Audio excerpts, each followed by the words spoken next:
2. Uma unidade de natureza e graça. A esta altura é importante observar certas relações históricas. Calvino nasceu em 1509. Suas Institutas foram escritas em 1536. Leonardo faleceu em 1519, o mesmo ano em que se travou a disputa de Leipzig entre Lutero, 1483-1546, e Eck. O rei que levara Leonardo para a França no final da vida foi Francisco I, o monarca reinante, a quem endereçara Calvino suas Institutas. Chegamos, pois, a um ponto de justaposição da Renascença e Reforma. Quanto a este problema de unidade, a Reforma deu resposta completamente oposta à da Renascença. A Reforma repudiou tanto a formulação aristoteliana quanto a neoplatônica. Que resposta deu, pois? Sustentou que a raiz da dificuldade brotava do velho e crescente humanismo que lavrava na Igreja Católica Romana e do conceito incompleto da queda expresso na teologia de Tomás de Aquino, que contemplava o homem como autônomo livre. A Reforma aceitou a noção bíblica de uma queda total, absoluta. O homem em sua totalidade era obra de Deus. Agora, porém, é decaído em toda a sua natureza, inclusive o intelecto e a vontade. Em contraste com a posição tomista, admitia que somente Deus é autônomo. Isso era verdadeiro em duas áreas. Em primeiro lugar, nada havia de autônomo na área da autoridade final. Para a Reforma, o conhecimento final e suficiente residia na Bíblia, isto é, na Escritura somente, em contraste com a Escritura mais algo paralelo, fosse a Igreja, fosse a teologia natural. Em segundo lugar, não existia a mínima ideia de que o homem seria autônomo na área da salvação. A posição católica romana esposava uma obra dividida de salvação. Cristo morreu para nossa salvação, mas o homem teria que merecer o mérito de Cristo. Destarte, entrava em jogo o elemento humanista. Declararam os reformadores que nada há que possa o homem fazer, nenhum esforço humano, moral ou religioso, humanista ou autônomo pode ajudar. Somos salvos unicamente à base da obra consumada de Cristo, quando morreu no espaço e no tempo na história. E o único meio de obter a salvação é elevar as mãos vazias da fé e, pela graça de Deus, aceitar o dom gratuito de Deus, a fé somente. Isto posto, não subsiste divisão em qualquer destas duas áreas. Não há divisão no conhecimento normativo final. Por um lado, entre o que a Igreja ou a teologia natural diriam e o que afirmam a Bíblia, nem por outro lado, entre o que a Bíblia e os pensadores racionalistas categorizariam. Nem havia divisão na obra da salvação, era só a Escritura e só a fé. Os evangélicos devem observar neste ponto que a Reforma afirmou a Escritura somente, e não a revelação de Deus em Cristo somente. Se não temos das Escrituras o mesmo conceito que tiveram os reformadores, não contamos com o real conteúdo na palavra Cristo, e esta é a moderna tendência na teologia. Usa a teologia moderna o termo sem conteúdo, porquanto concebe um Cristo inteiramente alienado das Escrituras. A Reforma, porém, seguiu o ensino do próprio Cristo, vinculando a revelação que fizera de Deus com a revelação escrita, a Escritura. A Bíblia oferece a chave a duas espécies de conhecimento, o conhecimento de Deus e o conhecimento do homem e da natureza. As grandes confissões da Reforma acentuam que Deus revelou seus atributos ao homem nas Escrituras e que esta revelação se revestiu de significado tanto para Deus como para o homem. Não poderia ter havido a Reforma, nem cultura reformada na Europa setentrional, sem a compreensão de que Deus falara ao homem na Bíblia e de que, portanto, conhecemos algo verdadeiramente acerca de Deus, porque Deus o revelou ao homem. É um importante princípio a lembrar, no interesse contemporâneo em comunicação e em linguística, que na formulação bíblica, embora não tenhamos a verdade completa, auferimos da Bíblia o que eu designaria de verdade verdadeira. Diante disso, conhecemos a verdade verdadeira acerca de Deus, a verdade verdadeira acerca do homem e algo verdadeiro acerca da natureza. Desta sorte, com base nas Escrituras, embora não tenhamos conhecimento completo, alcançamos conhecimento verdadeiro e unificado. A Reforma e o homem. Conhecemos, pois, algo deslumbrante a respeito do homem. Entre outras coisas, conhecemos a sua origem e quem ele é, criado à imagem de Deus. É o homem maravilhoso não apenas quando é nascido de novo, como um cristão, é também maravilhoso como fez Deus à sua própria imagem. Tem o homem valor e dignidade em função daquilo que foi originalmente antes da queda. Estava há pouco fazendo uma série de preleções em Santa Bárbara quando me foi apresentado um rapaz viciado em entorpecentes. Era um jovem de semblante delicado e expressivo, cabelos longos e encaracolados, os pés calçados com sandálias e trajava calça rancheira. Assistiu a uma das preleções e confessou: "Isto é uma completa novidade para mim. Nunca ouvi coisa alguma igual a isto." Voltou na tarde seguinte e eu saudei. Olhou-me firmemente nos olhos e disse: "O senhor me cumprimentou de maneira tocante. Por que me tratou assim?" Respondi-lhe: "É porque eu sei quem você é. Sei que você foi criado à imagem de Deus." Em seguida tivemos uma demorada e notável conversa. Não podemos tratar as pessoas como seres humanos. Não podemos vê-las no alto nível da verdadeira humanidade, a menos que conheçamos realmente a sua origem, quem são. Deus diz ao homem quem ele é. Deus nos declara que ele criou o homem à sua própria imagem. Portanto, o ser humano é algo maravilhoso. Deus, entretanto, nos diz algo mais a respeito do homem. Fala-nos acerca da queda. Isso introduz o outro elemento que precisamos conhecer a fim de entendermos o ser humano. Por que é, há um tempo, criatura tão maravilhosa e tão degradada? Quem é o homem? Quem sou eu? Por que o homem pode realizar estas coisas que o fazem único? No entanto, por que ele é tão horrível? Por quê? Diz a Bíblia que você é maravilhoso porque é feito à imagem de Deus, e degradado porque, em determinado ponto espaço-temporal na história, o ser humano caiu. O homem da Reforma sabia que a criatura marcha rumo ao inferno em razão da revolta contra Deus. Todavia, o homem da Reforma e aqueles que, após a Reforma, forjaram a cultura do norte europeu, sabiam que, enquanto o homem é moralmente culpado diante do Deus que existe, ele não é o nada. O homem moderno tende a julgar-se ser nada. Aqueles, entretanto, sabiam que eram exatamente o oposto do nada, porque conheciam o sentido de serem feitos à imagem de Deus. Embora decaídos e, a parte da solução não humanista de Cristo e sua morte substitucionária, iriam para o inferno, isso não significava, contudo, que eram nada. Quando a palavra de Deus, a Bíblia, veio a ser ouvida, a reforma teve resultados tremendos, tanto nas pessoas, individualmente, que se tornavam genuínos cristãos, como na cultura geral. O que a reforma nos diz, pois, é que Deus falou nas Escrituras tanto acerca do andar de cima como do andar de baixo. Falou em verdadeira revelação acerca de si mesmo, as coisas celestiais, e falou em verdadeira revelação a respeito da própria natureza, o cosmos e o homem. Portanto, tinham os reformadores uma real unidade de conhecimento. Eles simplesmente não tinham um problema renascentista de graça e natureza.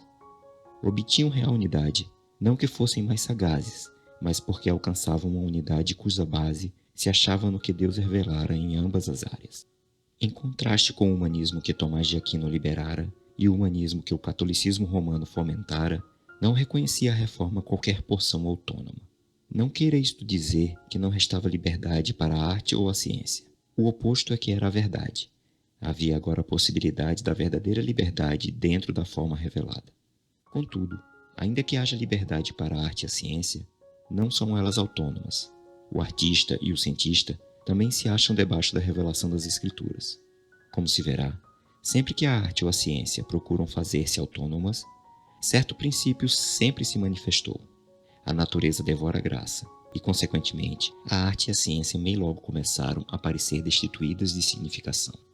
A reforma teve não poucos resultados de tremendo alcance e tornou possível a cultura que tantos dentre nós admiramos afetuosamente, ainda que nossa geração a esteja agora lançando fora.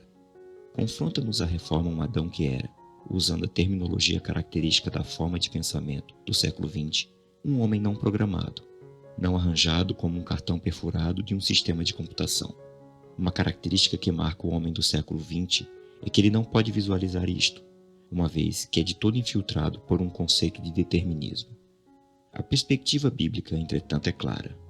O homem não pode ser explicado como totalmente determinado e condicionado, posição que forjou o conceito da dignidade do homem. Há pessoas que buscam hoje apegar-se à dignidade do homem, entretanto, não têm base conveniente em que se fundamentar, pois que perderam a verdade de que o homem foi feito à imagem de Deus. Ele era um homem não programado, um homem revestido de significado numa história de alto sentido, capaz de alterar a história. Temos, pois, no pensamento da Reforma um homem que é alguém. Vemo-lo, porém, envolvido numa condição de revolta, e a rebeldia é real, jamais uma peça de teatro. Uma vez que é um ser não programado e de fato se revolta, ele incide em genuína culpabilidade moral. À vista disso, os reformadores compreenderam algo mais. Tiveram uma compreensão bíblica da obra de Cristo. Compreenderam que Jesus morreu na cruz em função substitutiva e em ação propiciatória a fim de salvar o homem da verdadeira culpa que sobre ele pesa.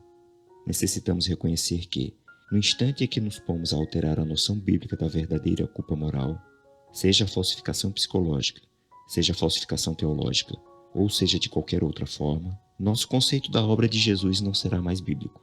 Cristo morreu pelo homem que tinha uma culpa moral verdadeira, por ele próprio ter feito essa real e verdadeira escolha.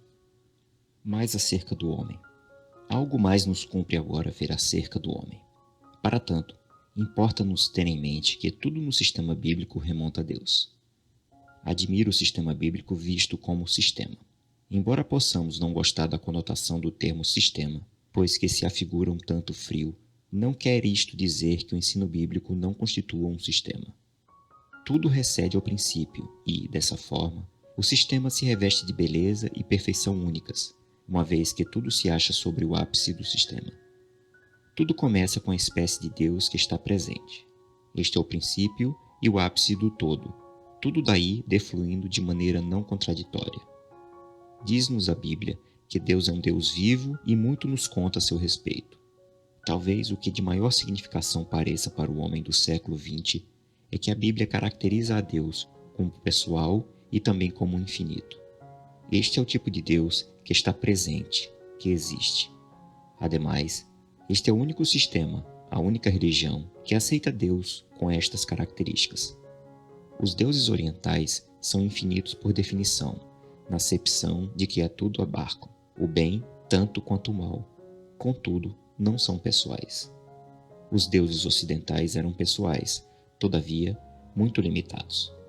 Os deuses teutões, ou romanos, ou gregos, eram todos do mesmo jaez, pessoais, porém não infinitos.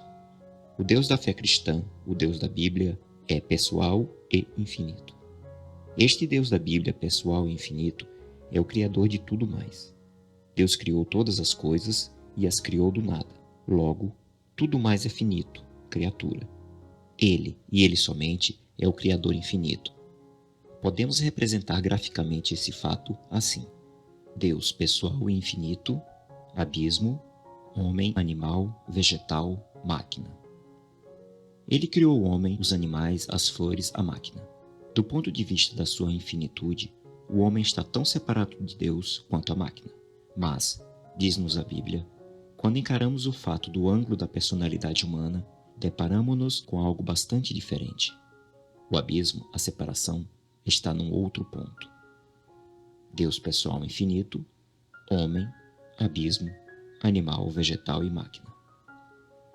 Assim, o homem, tendo sido criado à imagem de Deus, foi destinado a usufruir com ele uma relação pessoal. A relação do homem é ascensional para cima, não apenas descensional para baixo. Quando tratamos com pessoas do século XX, esta diferença assume crucial importância. O homem moderno visualiza sua relação descensionalmente, em termos do animal e da máquina. A Bíblia rejeita esse conceito da natureza e sentido do homem. Do ponto de vista da personalidade, somos diretamente relacionados com Deus. Não somos infinitos, somos finitos. Não obstante, somos plenamente pessoais. Somos feitos à imagem do Deus pessoal que existe. Reforma, renascença e moral.